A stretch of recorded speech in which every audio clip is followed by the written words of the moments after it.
I've just been down to Pulsar Turbo Systems. I picked myself up a new turbo blanket. Let's open it up and have a look. Looks pretty good. Got some nice, what looks like stainless steel studs. Comes with 2 mounting springs. Let's try and wrap this blanket around the turbo. Bit of a nightmare to fit this on the bottom mount turbo, but we've got the bottom on.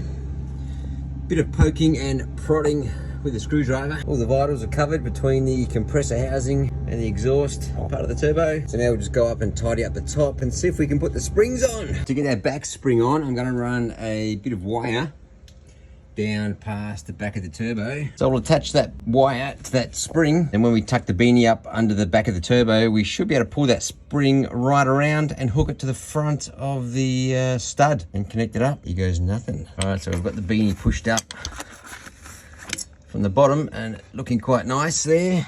All right, so the top seems to be sitting pretty good. I've just got that spring temporarily there for now. Here, there we go, look at that.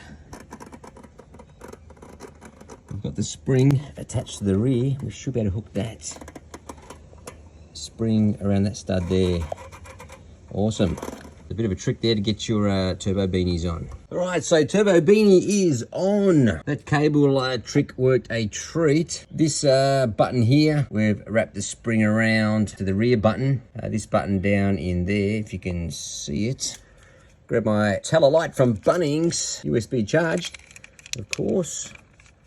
So that button down there, that spring only had one button on the rear. Where are we? Only had one rear button, so I've wrapped that spring around halfway with some wire that was extra long, and I've pulled it around and I've wrapped it around one of the studs coming off the rear housing, and I had enough thread to put a nut on there, so that's half wire, half spring, and that's kept it all snug. So without taking off the turbo and exhaust manifold, that would have been actually impossible to wrap that spring and connect it to the rear stud. This one here, I pulled it around with the red wire, attach that, but this section here, there's just no room to get into. So you fed some wire through there that was attached to the spring and just wrapped it around there. So it's half cable, half spring. Keeps it nice and snug. That's it, turbo blanket done. That'll keep all the heat out of the engine bay. I think it cuts it down by at least 50%. Turbo should spool up a bit faster with that extra heat going through the exhaust side of the turbo.